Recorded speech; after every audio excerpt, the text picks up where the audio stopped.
Sheriff. Well, good afternoon and Merry Christmas.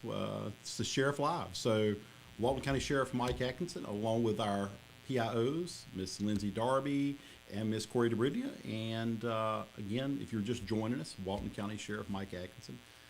First time, if you're first time joining us, Walton County, Florida, halfway between Pensacola and Tallahassee. And this is our kind of our town hall meeting we hold twice a month for the citizens of Walton County, and really anybody that's joined us.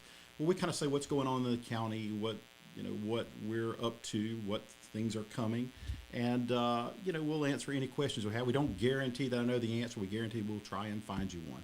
I also don't guarantee that we like the answer, because sometimes I don't like the answers either. But we do think it's important, and we do think it's a responsibility to my bosses, citizens of Walton County. It's been a minute since we've been on. We were actually a little tied up the last couple of times, and so a lot of stuff has gone on. What we'll do is, as always, we'll take whatever question you have, try and get you an answer to it, and we'll go over some things that have happened this last couple of months. It's been extremely busy, a lot of big things going on, and obviously, look, it's Christmas, and that's the that's the best time of the year, right? So there's that great line in Scrooge. It's that one time of the year we all get to act like the people that we want to be, right? So I like that a lot. Well, let me start with a couple things. Santa Patrol is in full swing, and the Walton County Sheriff's Office, with our fire rescue and law enforcement, detention personnel, along with students from Ohana Institute, came out and went around and passed out presents. Huge year. 200 plus families we helped. I think Corey and Lindsay have some great pictures we're going to post tomorrow, right? And, listen, over 400 children received gifts that were made possible by your donations, the citizens in this county coming forward and really making a difference in these children's lives. And I think that's what's important, is that we try to preserve some of that magic for these kids, and I think it's a great chance for us to do that. And so, Corey, I'm getting that funny look from you. Are we good, or are we? I just want to make sure that you're sitting close to the mic. Well, let me pull the mic closer then. So. Yes. So anyway, we think these are important things to do for our children. I think it's part of what this community is about. We're grateful that Ohana wanted to have their children involved, because I think it is. I think it's important to demonstrate that to the children, that giving is important too, right? So. Again, thank you to our donors. Thank you to all our staff that were involved in that. And, really, and Miss Tammy Godwin, who heads so much of that up for us and oversees it, was just such an integral part of that. I'm glad our staff, we don't make our staff do that. They volunteer to do that. That's important. It's with a servant's heart. I want to thank Mr. Russell Hughes, Walton County Superintendent, who let us use his church over there off Highway 20, and, their gymnasium allowed us to store and prep all the presents there, which was really neat and real good opportunity to, again, community engagement. So we're very pleased with that. Great. Yep. And we're getting some feedback that there is a little bit of a buzzing sound. And I'm going to try to see if I can. And I thought that was just the voices in my head. I'm going to try to see if I can fix some of that. Just give me a few seconds and stand by and see if we can.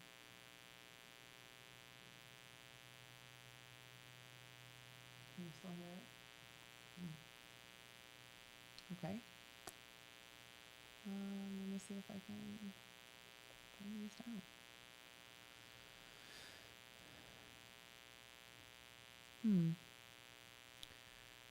We want to make sure that you guys can hear us okay.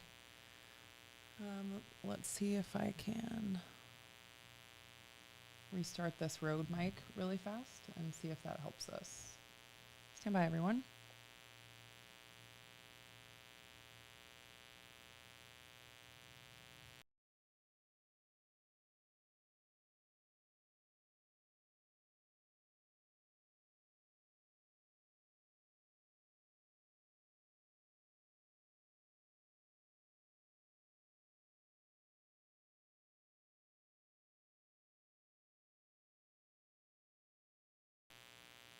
Okay.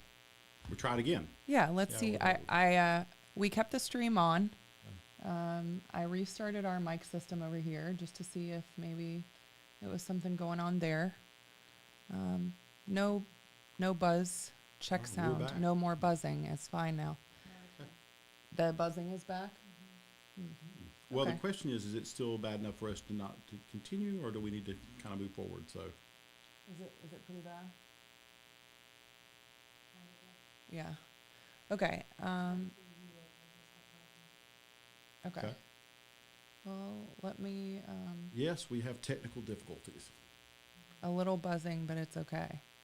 Can hear. Okay, good. Well, all right. Okay. John's saying there's a little buzzing, and Betty says it's not bad. Okay. We'll try and I'll try and be a little bit louder too, and maybe that'll help Okay. overcome that from that standpoint. So, And if you would just keep talking about the different things we have going on, yeah. I'm gonna. So obviously, as we said, Santa Patrol, fabulous. And then speaking of which, what kind of community you're in? I want to say a special thank you to Aliqual Animal Refuge, Lori Hood, and their staff out there that helped us, allowed us to have our Walton County Christmas party there, Sheriff's Office Christmas party. Could not have done it. What a wonderful facility. If you have not been out to Aliqual Animal Refuge, please do that. Staff is fabulous out there and just great servant's heart. Also, that party was sponsored by our friend at Galleon's Restaurant and Shunt Gully, Tommy Galleon and George Barnes and those folks sponsored that for us, and we're very grateful for that as well too. So it was a nice touch for our staff to be able to go out there and fellowship together. So really excited about that. A lot of other stuff going on. Let me go back to a couple of things. Obviously, tomorrow, for many of you that are aware, longtime Walton County Sheriff Quinn McMillan passed away previous 2 weeks ago. Sheriff McMillan served, was elected in 1980, left office in 2001. For many people, if you were in this county, that was the sheriff. And so, certainly have a lot of fond memories of Sheriff McMillan and really a dedicated public service, the people's sheriff, right? And I think had a guy tell me one time that if his name was on the ballot now, he'd still vote for him. He was really a larger than life character and certainly a loss to this community as well, but did so much for this county and so much for so many individual citizens in this county. We're going to try and honor him tomorrow and his family as we send him home. So, Sheriff, the buzzing seems to be gone. I don't know. We've had a Christmas miracle. I don't know what Christmas, exactly I did, yeah, but it seems kicked to some of those have. wires under there. So the Christmas miracle, let's say. But anyway, so Sheriff McMillan's funeral tomorrow is at Pleasant Ridge Baptist Church in Aliqual, and with the interment to take place in the cemetery there at Pleasant Ridge. So You said something about Sheriff McMillan that I thought was pretty profound, I think you might have said it to me. Okay. About what you heard Sheriff McMillan say once. Oh yeah, sure. I remember and I want you to share it. So yeah, he was speaking to a group, and I think we were in Red Bay where I heard him say it. But they were talking, and he was standing in front of a crowd, and he said, "Look, if you need me, call me, and if you don't need me, you better call me back because I'm already on the way." Which I love that. And for many of you may remember, he used to have his home telephone number for many years printed on his business cards. So yeah, that's a different world, a different level of service, and a lot to be said about that. And just could be a very comical person as well too. So I think we were talking about this the other day. There's only a handful of people at this organization that ever actually even worked for Sheriff McMillan. So obviously Sheriff Johnson had been there for a number of years before I was, but yeah, Sheriff McMillan was one of the characters of this business. Yeah. So we had someone, Lisa, said, "I want to thank Santa Patrol for providing Christmas gifts for my kids this year. If it wasn't for them, we wouldn't have had one." Well, that's fabulous. So, that's what we're here to do. Yeah.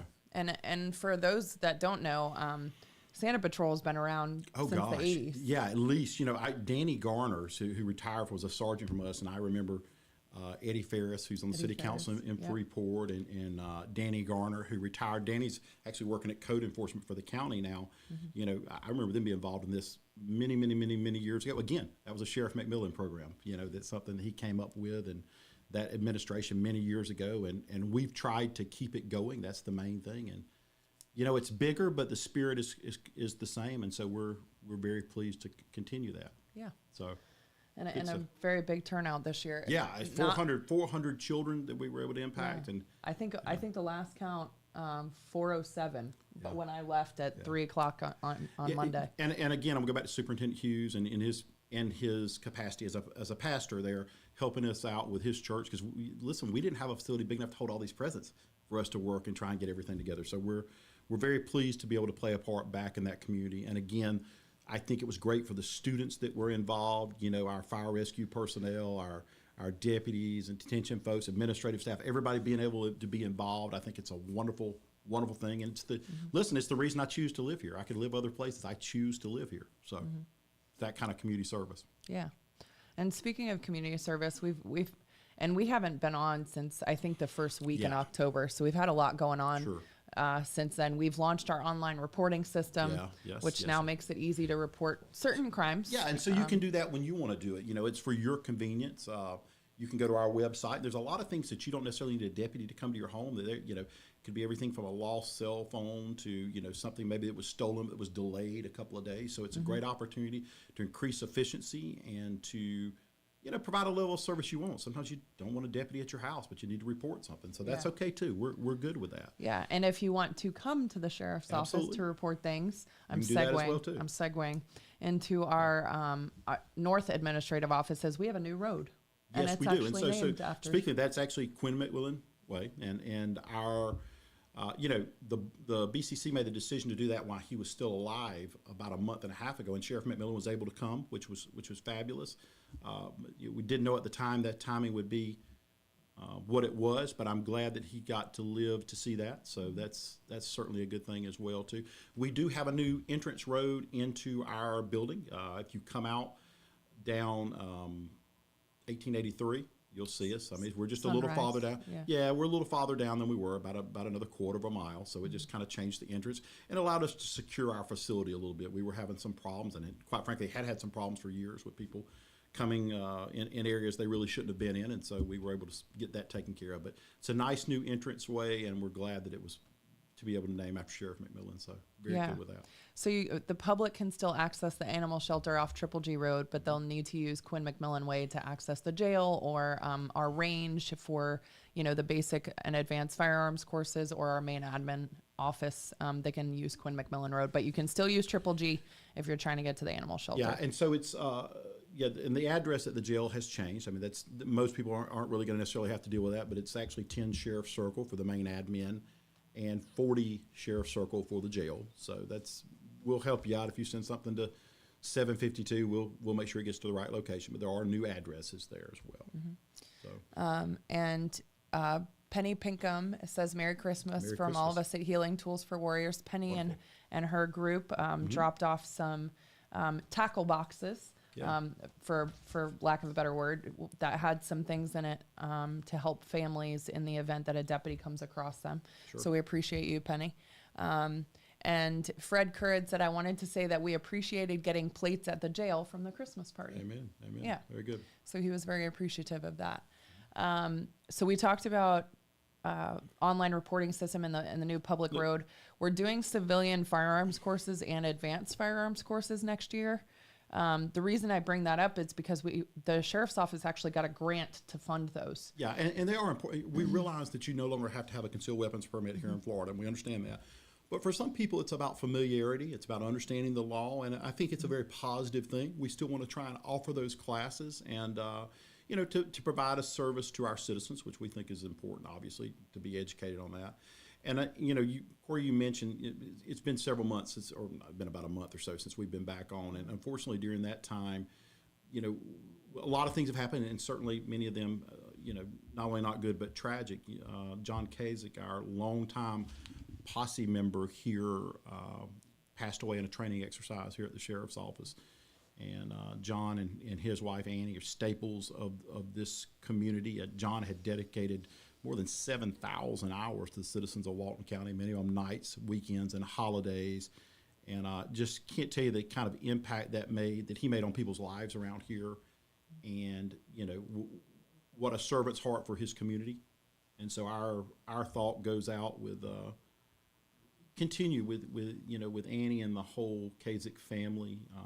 It's just very hard to believe that John's gone, but nothing about that should diminish what he did in his service to this community. And so we hope to help do something to bring something to help honor John in the next couple of months. But I don't want to forget those folks at Christmas, and it's it's that time of year for reflection, and we certainly want to do that. We we reflect back on our friend Sergeant T.J. Brooks as well, and knowing what a tough thing that is for their family this first Christmas. But listen, they were good men, and they did good things for the citizens of this county, and nothing about their passing overshadows that. And I think that's so important. Yeah, especially when he volunteered his time.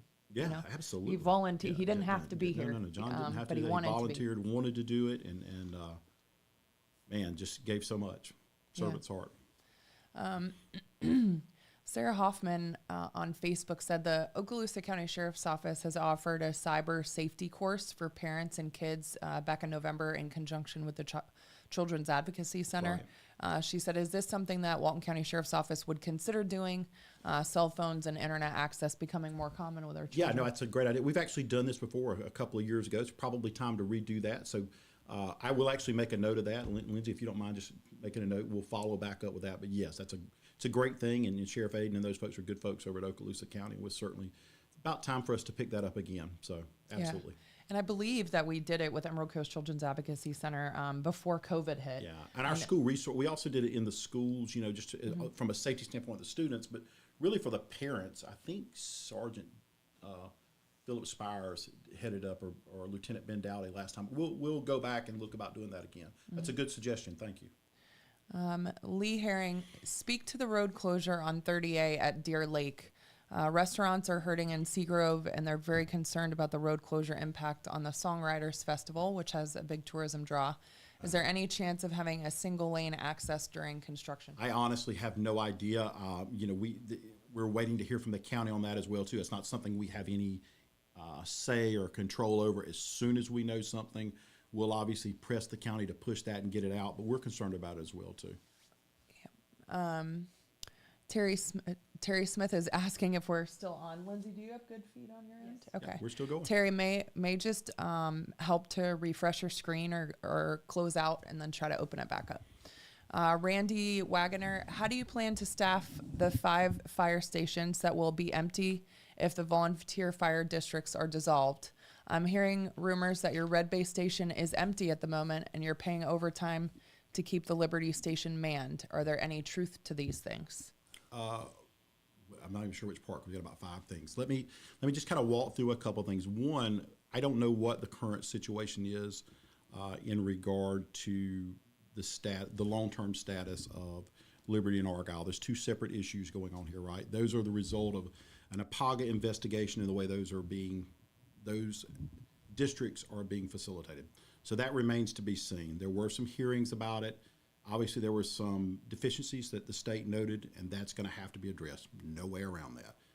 Currently, Liberty is separately, we're already working Liberty, and I think it's important to realize that we've always had to go to every fire in those districts, both districts, that they did not have the certifications to work structure fires by themselves. They never have. So just kind of need to be clear about that. We go to every major fire they have. That is not something new. We are staffing with overtime now in Liberty because we have no choice. Liberty is currently under a cease and desist order from the State Fire Marshal's Office. Has nothing to do with the APAGA report. I shouldn't say nothing. It's a separate issue, right? I don't know what the status of that is, so they may get their cease and desist order lifted tomorrow or maybe not. So that's not something I can do. I can't plan on that cease and desist order. I can't budget around that because I simply do not know when that's going to end. It's absolutely categorically untrue that the Red Bay station isn't manned. I'm not even sure where that would come from. We ended things like unmanning stations or 2-man stations a number of years ago, one engine station a number of years ago. So all of these things you have to plan and you have to look for. We obviously already are start looking at contingency plans because I don't want to find out in March that I have a statutory responsibility. So we do have plans in place. We'll work through those. We'll see what is going to happen first. I think it's premature to set in stone plans for something that simply hasn't happened yet. But there are things that, listen, let's be frank for a second, that have to be fixed. They have to be fixed. So we'll see. That's kind of the short version of that. Yeah. So yeah, let me answer that for you. No, that's not true. Red Bay is not closed or unstaffed. There are staff Yeah, there yeah, at this very absolutely. moment. That's Now, nothing's changed. Nothing's depending changed. on if they're on a call, Oh yeah, somebody probably the went doors on a may call. have been closed. Yeah, right, for sure. They are paying overtime at Liberty, which we're going to have to do until whatever happens in Liberty happens. What was the other part? How would it be staffed? The 7. And then no. They were about something about 5 or 7 stations. How do you plan to staff 5 fire stations that will be They're empty? not staffed now, so we need to kind of be clear about that. Those are volunteer stations. They are not staffed 24/7. So, but we would have to do something. So yeah, to be clear, we have a number of stations, just from a fire rescue standpoint, we have a number of stations ourselves that have to be rebuilt. You know, listen, Windswept is still in a trailer, has been for a number of years. Gaskin and Mossy Head both have to be fixed. We need a new station at 3280 here in the Freeport area and around Hammock Bay. But that's part of strategic planning. These are things that they didn't just happen in a day.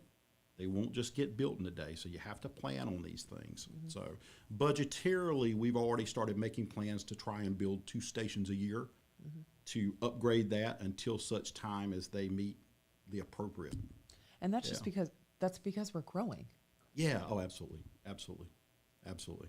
We're growing at a very high rate. Yeah. It's, you know, an interesting, city of Freeport is actually the fastest growing city in the state of Florida percentage-wise, which is interesting. I think I looked the other day, and there was something in the neighborhood of 9,000 permitted or under construction new residences in Walton County. So that is a bunch going on. So it would have been great if some of these fire stations and some of these pieces of equipment were bought 15 years ago, but they weren't. And so, and really, quite frankly, that's also what some of Liberty and Argyle has had to face, in that they didn't have the funds to keep up with that. You know, if you look at South Walton, which they do a great job down here, South Walton's a fire district too. They were able to raise their millage this year to generate more money. Important, they needed to do that. You know, and so what's happened, you've seen over the years, there had been a real reticence to build fire stations north of the bay, but they were perfectly willing to build them south of the bay. So you need to do the same thing north of the bay you were doing south of the bay. But you can't do it overnight. It takes a while. So Choctaw, I looked this last week, Choctaw Fire Station, you know, we've had the money of that put aside for 3.5 years now, 3 years now. Had a couple of setbacks. And a couple of setbacks, yeah, for sure. And Glendale, we're still waiting, you know, tied up in permitting, but we think that's going to start in the next 60 to 90 days. So we're getting there, but we're definitely going to have to build and replace stations. That's the cost of doing business. And that means hiring staff and getting additional staff. Absolutely, and absolutely. But I want to go back to, because I've heard somebody say this and just categorically untrue. We're always, and we have been, to go to any major fire incident in either one of those districts. You have to, so a firefighter or two to enter a structure, you have to have a firefighter or two there. Very limited number of firefighter twos in those volunteer districts. That is the truth. Volunteers are absolutely vital and needed to assist, but you have to have people that can go in structures, period. And you have to maintain that training. And I don't care how much you like a fire district or you like an individual, my obligation is not for you to like me first, is to get it done, period. Yeah. Matt Kalin says, thank you for doing these. They're great, the Q&As. Is the road closure on 30A impacting response times for police and fire protection for those who live near that closure? So, you know, I defer to Chief Crawford from a standpoint of South Walton, but I think because we're both aware of it, we know it's there. It's certainly not optimal. I mean, those roads need to be fixed. It's a pain. We just have to plan around that. So yeah, it certainly can. And what that looks like is putting deputies in a pre-position to where they know but you know, going back to before, if they're at a call in another area, it just becomes a little bit more difficult to get around. Sure. You know, that's just the same thing true as in the Point Washington neighborhood. If you go back where they've got that road closed over close to Eden, so now you have to go into another way to get down East Point Washington. So these things have an impact. You want the flow of traffic as quick as you can. So yes, it needs to be fixed badly. Yeah. And I don't know where that's at. I'll make a note of following up and asking county after this what their status is. Andrea Breeze on YouTube. Hi, Andrea. Hi. She said, I've been anxiously waiting for the new beach ambassador position and have checked every day for the job postings. I noticed the community resource officer beach position has been posted and want to know if that position previously referred to as the beach ambassador program. So no, there, and you know what? It's interesting because we didn't mention that in our we haven't made it through that list yet. But yes, so two things: there are beach ambassadors, right? Which, as I understand, the TDC is going to administer, and there's going to be hopefully a large number of those folks. And then we're going to add 10 beach community service officers, which is similar to you see our community service officers now. We have in every district. That is going to be for us to try and manage, the beach issues this upcoming season. So. I'm not gonna be disingenuous to you and tell you that that's all going to work wonderfully. That is going to be a monumental undertaking for us, and we're planning and going to try and do it with a servant's heart and be prepared. But it's going to be interesting. But I know if you're interested in the TDC Beach Ambassadors, reach out to the Tourist Development Council because they are absolutely looking for volunteers, and those folks do a great job. So, yeah. But they're going to have very different roles. The beach community service officers are going to be down on the beach, and hopefully we're going to have them educated on what private property versus public property versus all kinds of stuff, settlement property, and a lot of different stuff going on there. Yeah. So in the beach ambassadors with Walton Tourism, they won't have to deal with that. Yes, they're gonna be in very much a like, hey, this is the beach flag system. This is our ordinances as involved on the beach. Our community service officers are going to be professionals in surveys. Yeah, absolutely. Yeah. Yeah. So they're going to learn surveys whether they want to or not. So. Great question, Andrea. Yeah, that's good. Thank you. I'm glad you brought that up. Tara Branham on Facebook. Not sure if this is the right forum. Question about discharging a firearm to kill a coyote that attacked a pet. We live off West Hewitt. What are your thoughts on that? The short version is yes, you can. Yeah, to protect your pets. Absolutely. Now, what I would suggest to you is go ahead and call a deputy or GFC or GFC. Boy, I dated myself by about 25 years there. Go ahead and call us if it's possible. Call us first. If not, if you have to save your pet or animal, certainly you have to do what you have to do in that regard. Be cognizant of not shooting over roadways or toward people's houses. But if you'll give us an opportunity, if it's not there, maybe with animal control or with Florida Fish and Wildlife, they can deal with it as well too. And maybe not the season right now, but we always concern ourselves with rabies and or safety issues. But I will say something else just in regard to pets. If you didn't see that coyote yourself, understand that barn owls, large owls, predate many more pets than coyotes. And a lot of times it's attributed to coyote when it's in fact actually owls. And you would be shocked at what a large owl can actually do with a pet. So just or a bald eagle. I'm not defending all coyotes, but that's part of the national forest, so you want to keep that in mind too. Yeah. State forest. I'm sorry. Paul Wagoner, do you plan to address the May 26th assault by Deputy Dave Nelson on a cuffed and secured inmate? Mr. Wagner, I think you file a complaint a month. I don't know which one you're referring to now, so I'm going to have to pass on that. Sorry. Shannon Lynn Capps.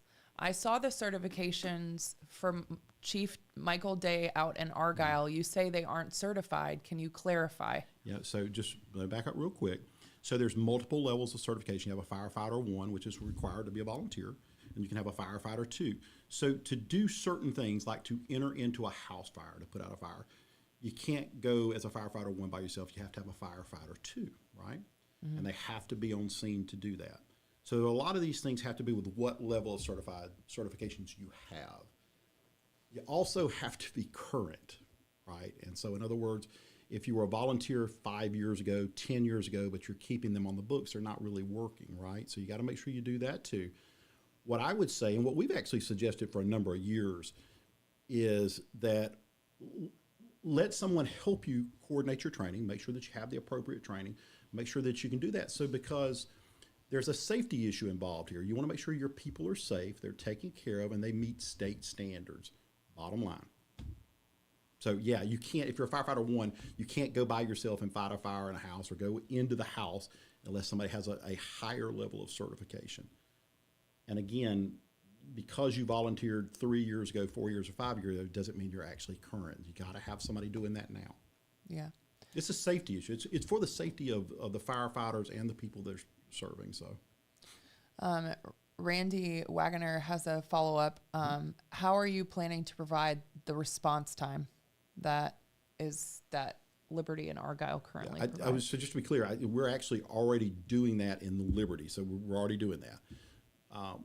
What we would probably do is run out of the 1883 station, which is kind of our plan at this point. We had planned on closing that station at some point, combining it with Glendale, but we'll certainly do that. We'll move over there and then make adjustments out of Station 4.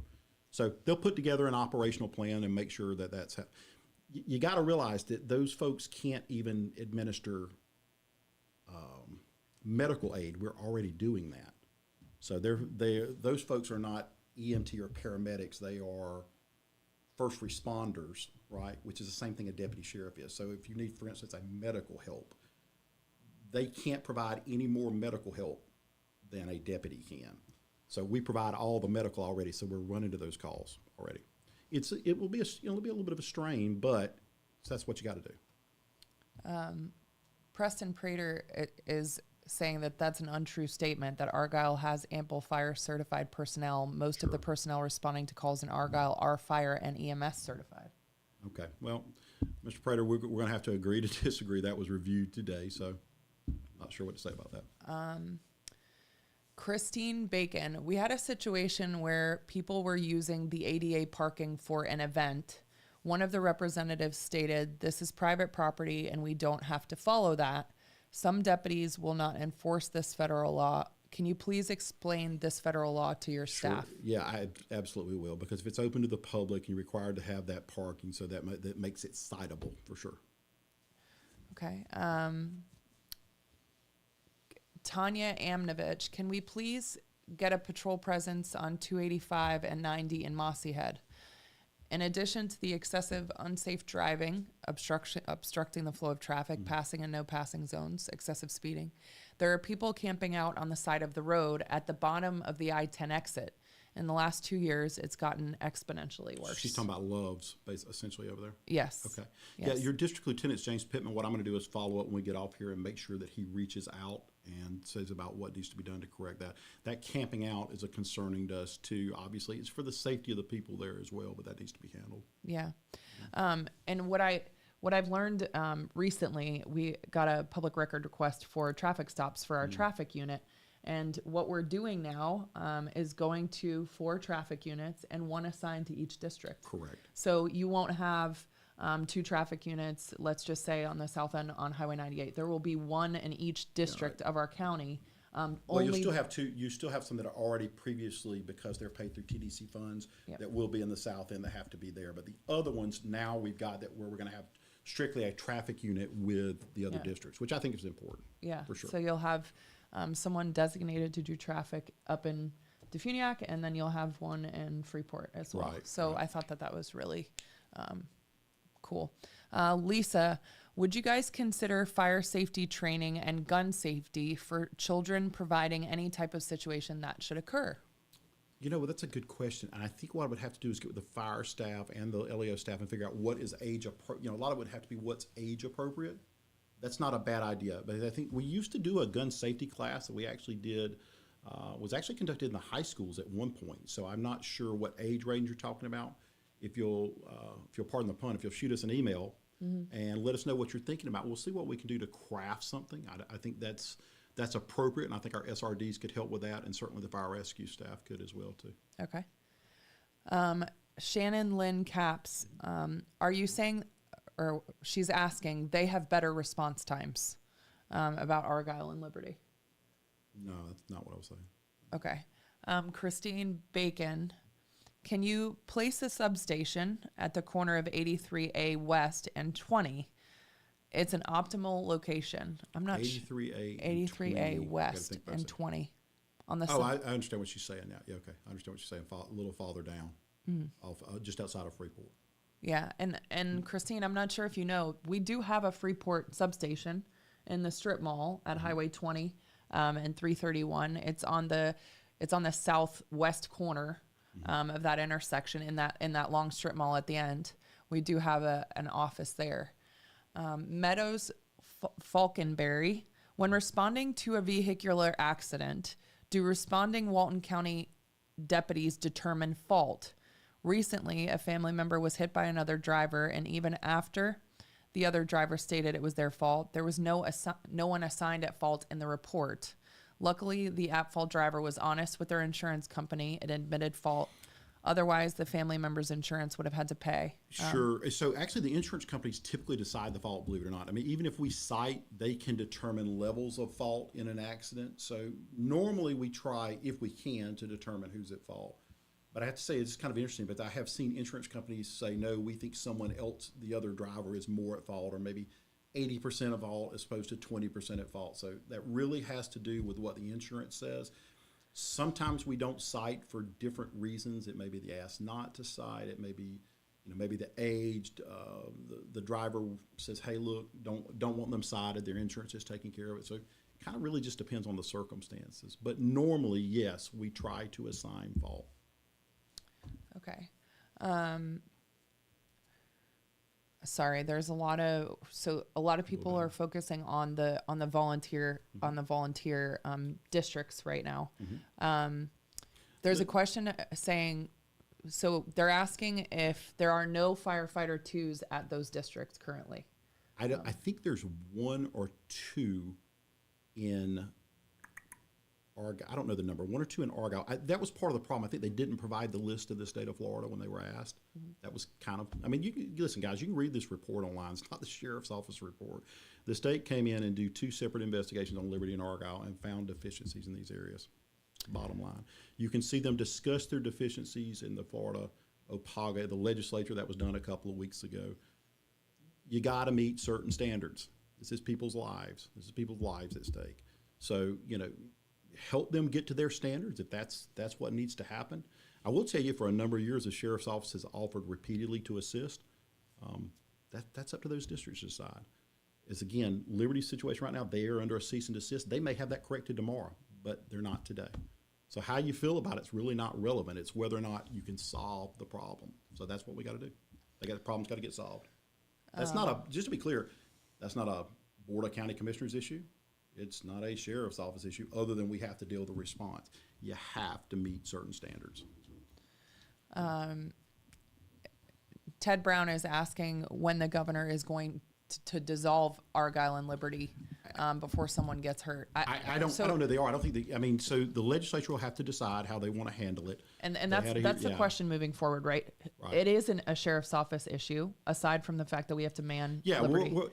We've already responded to every significant call in both those districts. Again, I know somebody said they were all EMTs, and that's factually not true. They are not all EMTs. They are not all firefighter 2s. Very rare on both sides. I get it. That's a popularity contest as opposed to what the facts are. And we're in the fact business.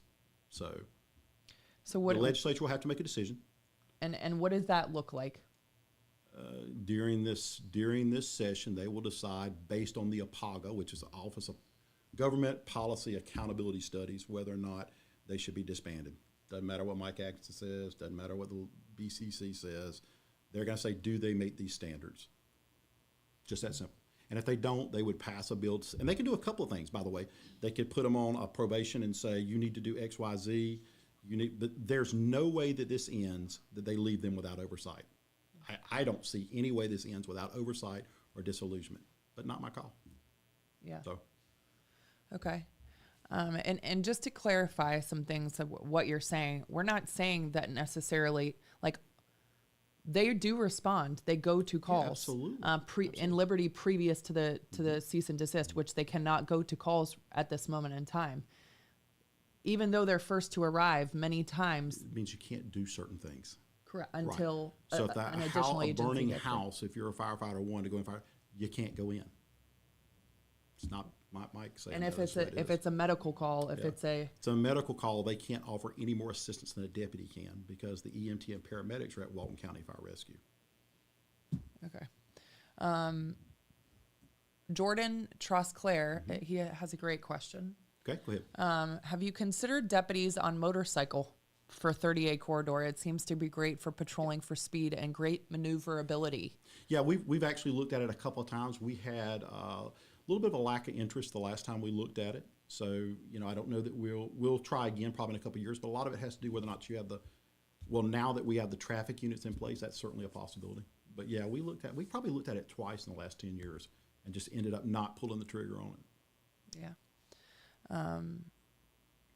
And then let's go to James Pittman. Our traffic unit and patrol deputies have been directed to address the issues on 285. Okay, great. As always, call us when you see something so important. Yeah. And Lindsay and I know she can attest to this too.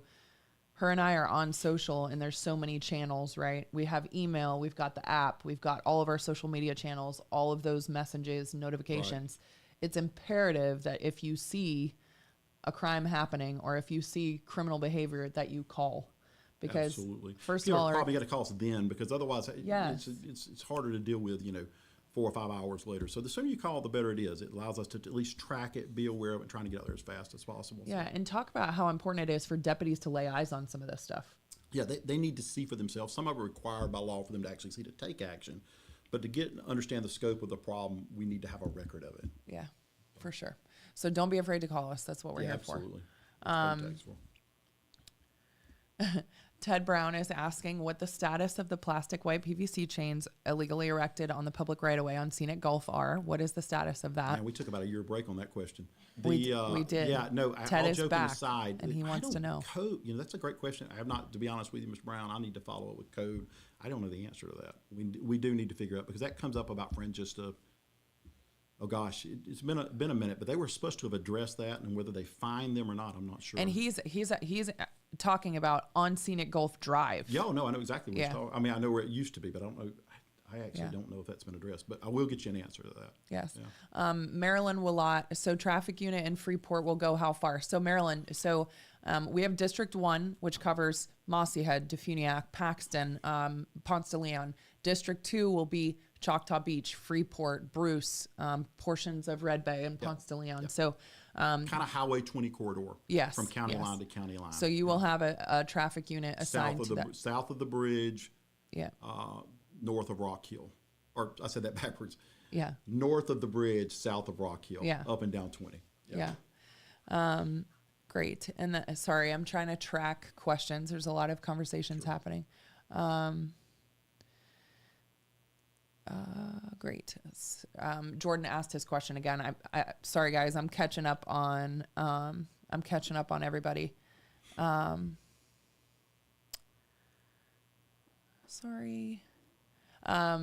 Ted has a compliment. He said Sergeant Bingham in Freeport is amazing. That's a good job. He said we need to Xerox that man. I've never heard that before, actually. I just watched the Santa Claus the other day, and they managed to make a copy of him. If we could, we would. He is very good at what he does. Drew Davis on YouTube, is the sheriff's office currently staffed with enough certified firefighters at present time to meet the needs in the area that could be dissolved? So again, I have to say this again. I feel like I'm on auto repeat.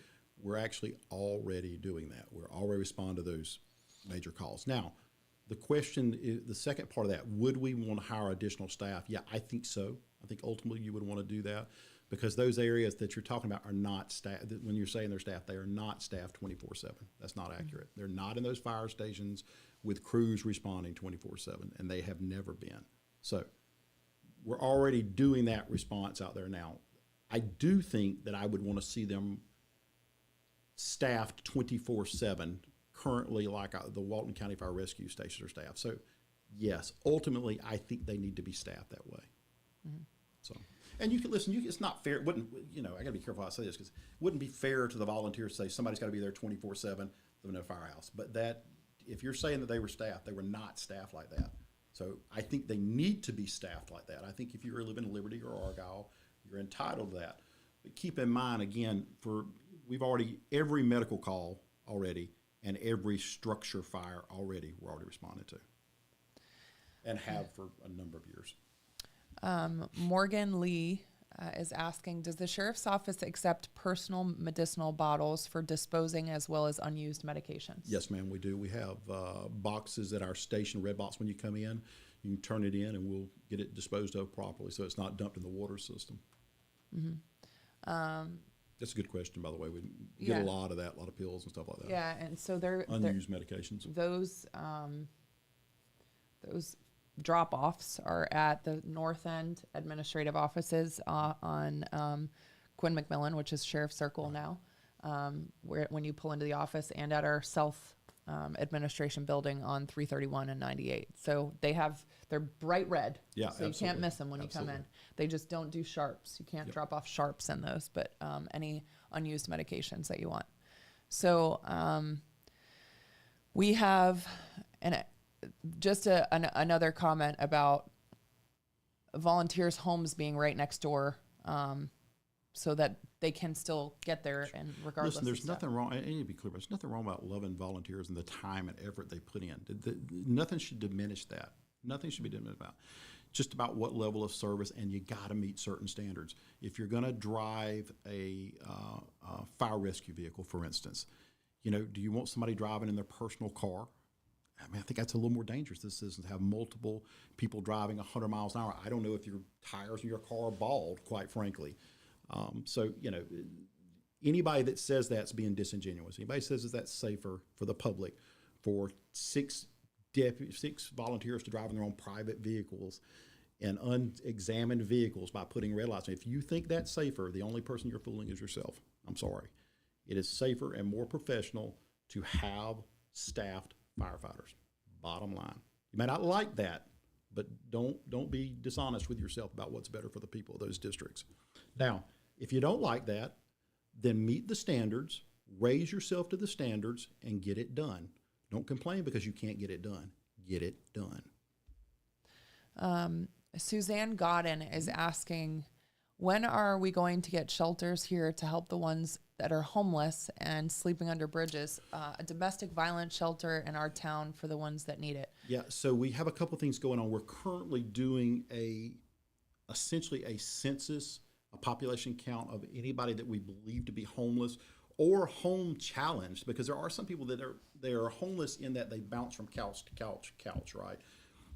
But we're trying to get a census of where homeless people are living in the county, where they're staying in the county, so we know what their need for services are, and where they're at. So that's actually ongoing now. And the sheriff's office is doing that. The sheriff's office is doing that. We started about, probably 2 months ago now, trying to identify what areas homeless people are living in the county, what their needs are. Is it an addiction issue? Is it a job issue? Is it a mental health issue? What is the issue? And so we're trying to get that, and then trying to refer those people that can to appropriate services. Yes, we need more services, bottom line. Okay. And do we have a domestic violence shelter in the county? We have a home that's associative to the domestic violence shelter in Okaloosa County as well, too. Yeah. Okay. I don't know what the status of it is as far as number of beds or things of that nature. Yeah.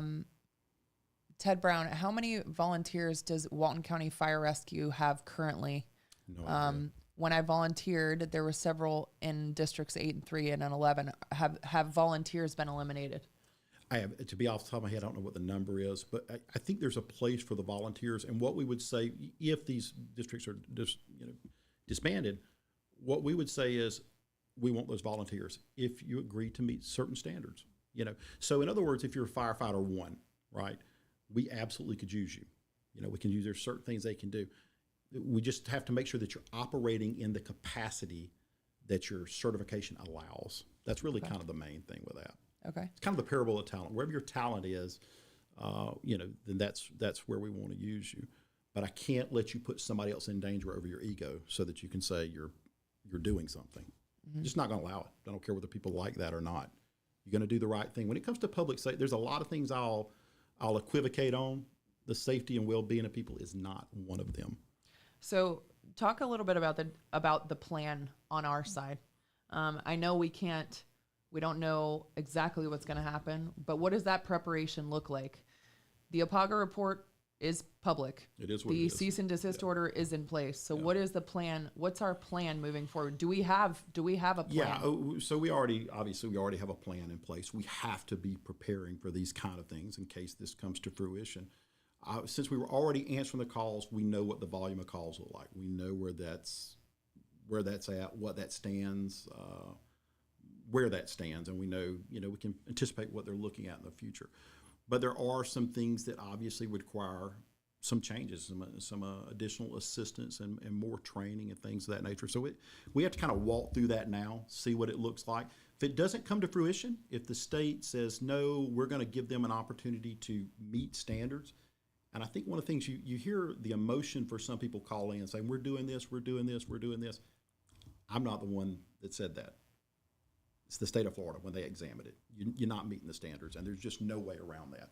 If you want to meet the standards, let's get you there. Let's do what needs to be done. But at the end of the day, you cannot play with people's lives. You just can't. And I've always said, I don't think I've ever made any bones about this, I don't like people driving personal vehicles untrained, unexamined, at high speeds responding to something. Because when you get there, you can offer no more medical help than a deputy sheriff, period. Okay. Going through this. Okay. I think we're through questions. You are absolutely 100% correct. This is a very passionate issue for a lot of people. And they want to support their volunteer fire districts. See, I'm more concerned with saving people's lives than I'm supporting individuals and districts. Period. So we have very different priorities if that's the case. Yes. My side is not about preservation; it's about getting it done. Yeah. If they can get it done, then get it done. Yeah. Okay. And then Morgan said thank you for doing this forum to ask questions. Sure. Deborah McCormick says thank you. No.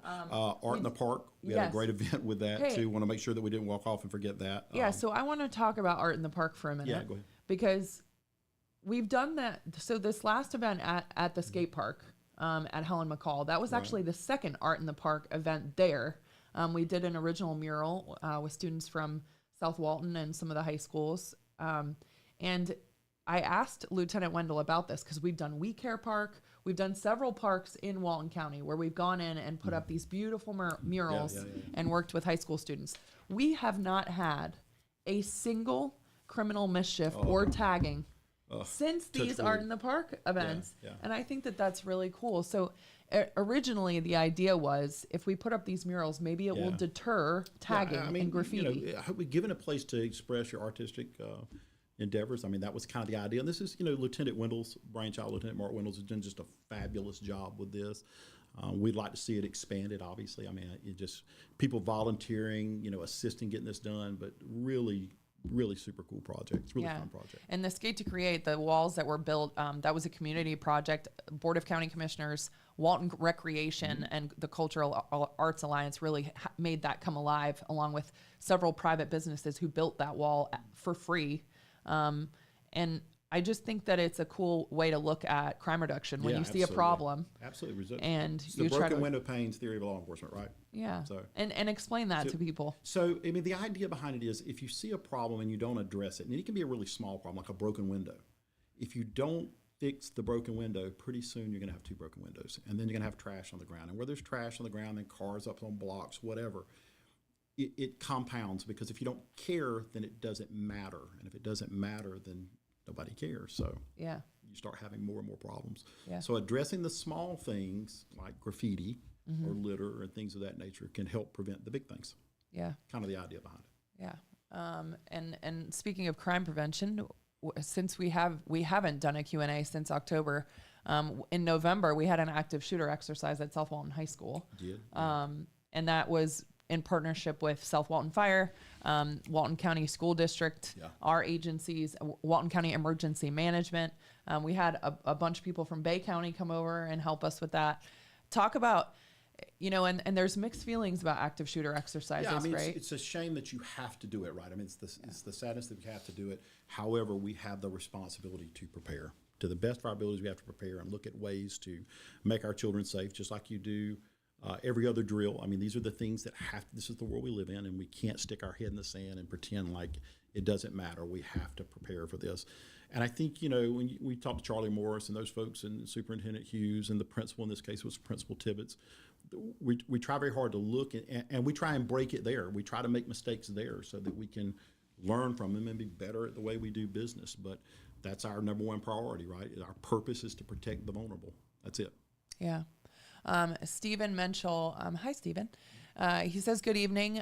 He spoke to District 3's Lieutenant Ben Dowdy, but wanted to take this opportunity to once again say thank you. My wife and I walk our dog very late at night on 30A. Last week, deputies Brianna Moore and Paul Santos stopped by and made contact with us just to say hello in an attempt to make contact with residents. They were both extremely professional, represented the sheriff's office in a stellar manner, and he wants to say thank you. Wonderful. That's what we want. We appreciate you, Steve. Hire character, teach skills. Yeah. And then a YouTube user says, thank you for all you do. I'm looking for some questions. Keep up the good work. Merry Christmas. And Penny Pinkham from the company that provided our tackle boxes says if she can help with veterans or the homelessness or anything any issues that we have, please reach out to her. So, and we are caught up on questions. Okay, cool. We've been on just about an hour, and I think we have covered everything except for our recent cases. We've had a couple of recent cases, a couple of recent drug arrests that we've had, and we also we had a missing woman in Defuniak Springs. A lot of work went into. Sure, and unfortunately, we now believe that we have again discovered the remains of that individual. We are obviously need confirmation of that, right? And the investigation is still ongoing. This is not the outcome you hope for, but closure is what's needed for the family as well too. So we're going to go and try and follow up there. We've had several big drug cases in the last 148 grams of methamphetamine. Mm-hmm. We had an individual sentenced to 20 years for fentanyl, for a large amount of fentanyl that he possessed. We've had some pretty good pops here lately in the drug realm, and our cyber unit. Our investigators have done a good job, particularly dealing with child exploitation crimes here recently. And unfortunately, somebody we just popped twice. We had popped him as a juvenile, and now he's back again. And now as an adult, he's fixing to face more severe penalties from there. Those things are terrible that they have to happen, but we do our job to try and get after those folks. So yeah. I know, you get to kind of sit in a seat where you kind of see all of it happening. Right. Talk a little bit about, because we're over the jail and fire rescue north of the bay and animal services and dispatch and all of these things, school resource. Yeah, sure. And there's so many different things going on at one time. Yeah, it's a lot. And you get to kind of... Yeah, so it's neat for us. We get to look at it, right? We get to see it. And, for us, everything is in one venue, though, which is public safety, which that actually makes it a little bit easier.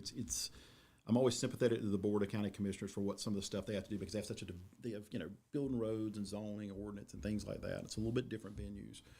For the Sheriff's Office, we are a public safety agency, whether that's fire, EMS, detention, law enforcement, communication, but all that stuff is intricately interwoven. And so from where I sit, I get to watch that and oversee that and make sure that those things don't operate independently of each other, to make sure that the training is consistent, the attitude is consistent with what we want. So it's a lot to pay attention to. Most of it's statutorily required, but still it's neat to be able to sit there and watch it and see how things go out. A lot of stuff that we don't have to do that we choose to do, right? Things like Santa Patrol. But we just think it's that important at the end of the day to provide that level of service to the citizens. Yeah. So, and if I go back to our fire rescue for a second, I'm going to brag on them again. There are only 10 in the entire state of Florida fire rescue medically accredited. This county is one of them. Yeah. You got to go to Tampa, Orlando area till you find another fire rescue that is medically CAS accredited. That's a big deal. Yeah. So when you say, well, we do it the same as Walton County Fire Rescue, no, actually you don't. Yeah. No, you don't. We set the bar high. We have some great personnel here. We have some folks that that get after it in a couple of different domains. We just had our law enforcement accreditation. Mm-hmm. We're going to officially be notified that, in the next month or so. But the short version is we're on path to be labeled an Excelsior agency.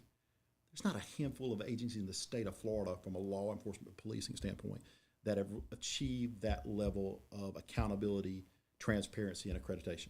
We are knocking on the door of that here, which I'm pretty excited for. Yeah. And Walton County's blessed with that. We've got a lot going on. We have good partnerships. South Walton Fire District and our folks, we work well together. We've got some good working relationships, and so I think that's important to understand. Yeah, and we had a question come in about a week or so ago from somebody on Facebook, and I had her email me, and she wanted to know, what the benefit is of having all of those things under one roof. Sure. And from someone who might question, well, your budget, you can do whatever you want with that budget, and fire is under you, and animal services, all of that. But like there's an immense amount of benefit. Cost efficiency. So obviously there's a reason we're about 20% cheaper than any surrounded public safety entity in regard to like ad valorem. So we're not a little bit cheaper, we're a lot cheaper.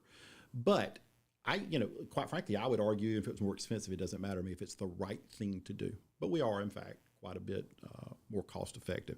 What's interesting to me is that people don't know that. That's always find that kind of interesting from a standpoint, but it's a lot to take in, a lot going on, and so for me, it's about delivery of service. Do we deliver the service that we say?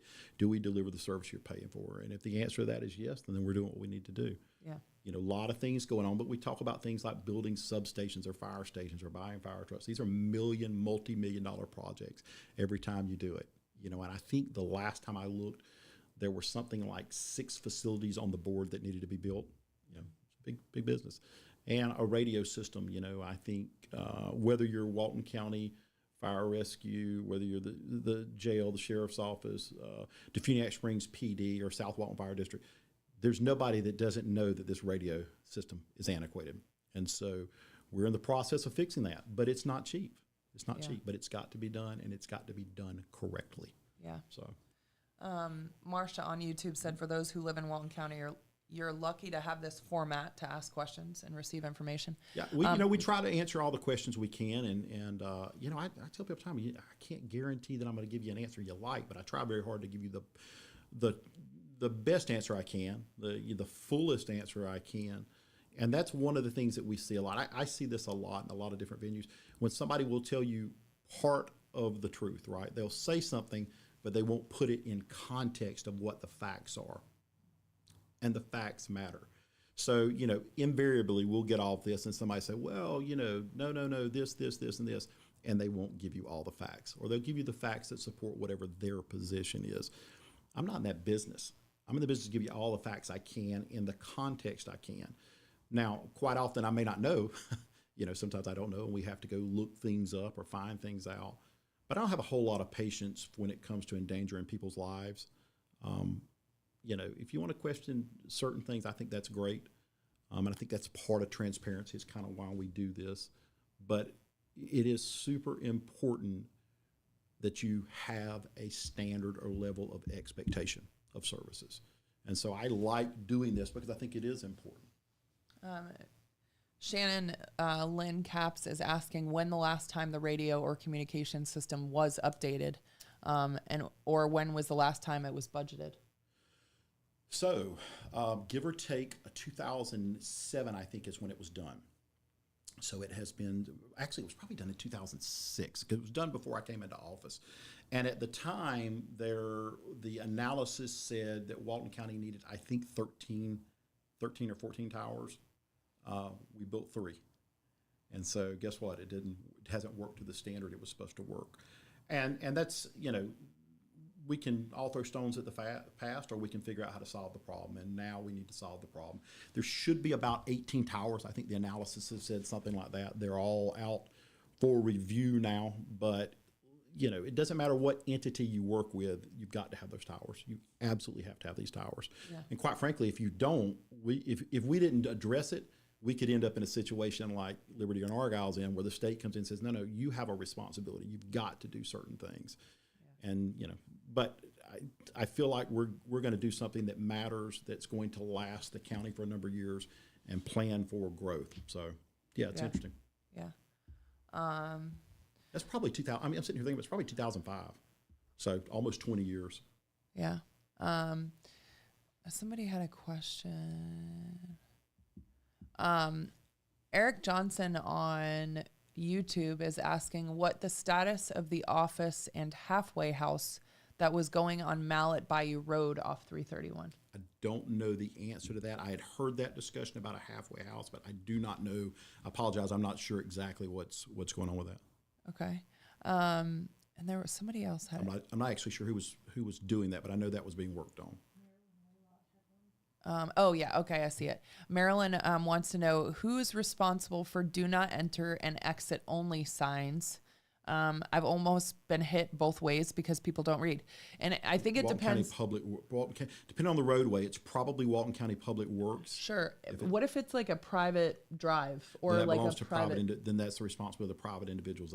They absorb that liability. But it's probably, if you'll email us the road or the location, we'll see if it's a county road, and if it is, we'll forward your request to County Public Works. But you can actually call your district county commissioner if you know where it's at, if you know what district you're in. If you let us know, notify your commissioner, and they'll see about getting their road crew down there to get after it. So, yeah. And I think they still run their own road crew, so I'm not sure about that, but they absolutely can get somebody to take care of it. So. Ted Brown wants to know, how does one get hostile towards law enforcement removed from our CAD system? Is there a form or process, or is it forever? Asking for a friend. You just have to find out what the circumstances are.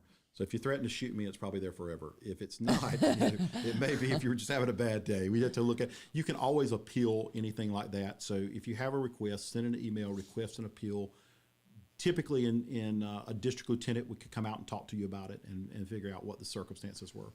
Was, you having a bad day, deputy having a bad day, dispatcher having a bad day? What is this?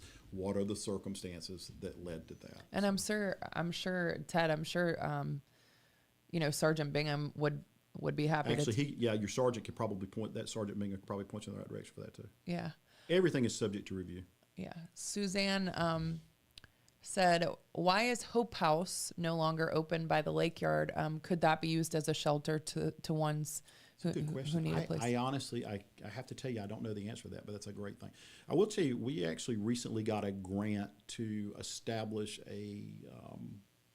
basically a care coordinator with the people we come in contact with that maybe are suffering from addiction issue, mental health issues, things of that nature, that kind of work with our victim advocate. And we're going to try and figure out how to help people before they get into jail, refer to the correct assistance, and maybe that'll reduce the amount of involvement that deputies have in that, the law enforcement side of it. So, certainly places like that would make a lot of difference. Yeah.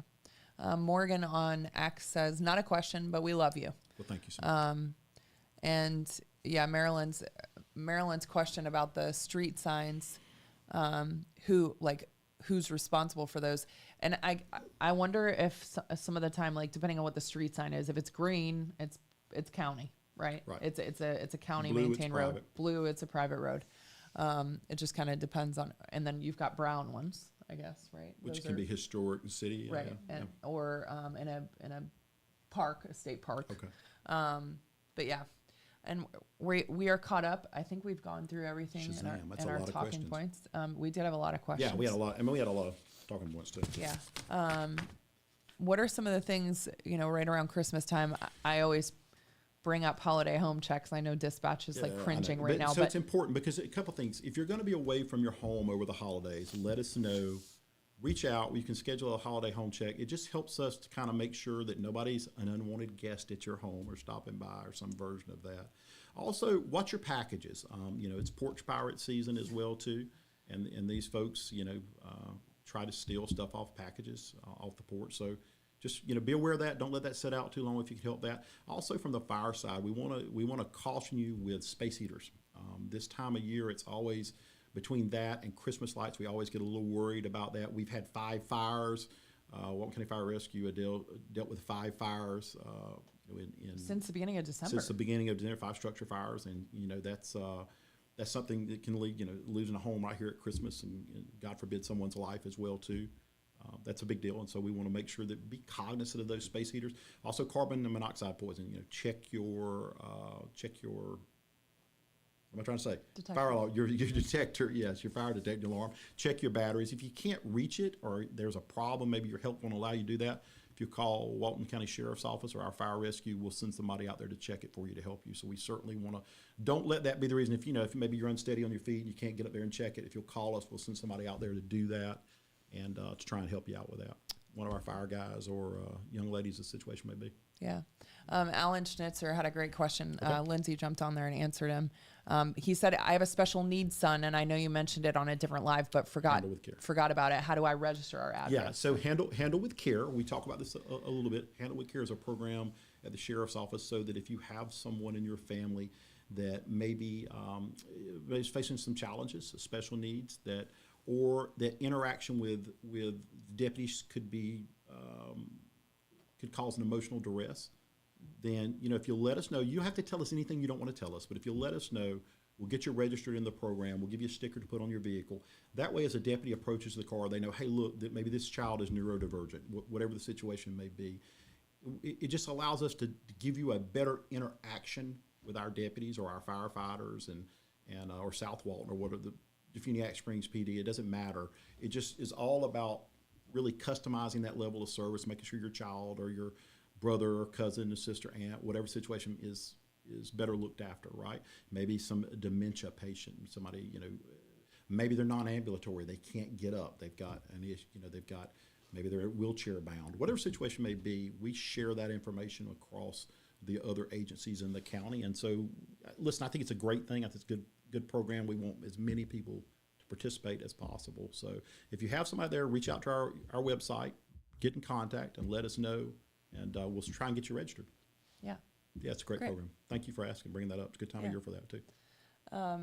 And we talked about holiday home checks. Mm-hmm. Anything else you want people to know before Christmas? Man, we're getting there. Just to have a safe and blessed, find a little grace and forgiveness in your heart. I think it's good for all of us to remember that and to. And what did you say before we went on? Why is this a great time of year? Because it's a cheesy line from the movie Scrooge, right? But it's that one time a year we all get to act like the people we want to be all year long. And it's okay with that. I'm good with that. So with that, a Merry Christmas to you and your family from the Walton County Sheriff's Office family and all our divisions. If you need us, call us. If you don't need us, call us back because we're already on the way.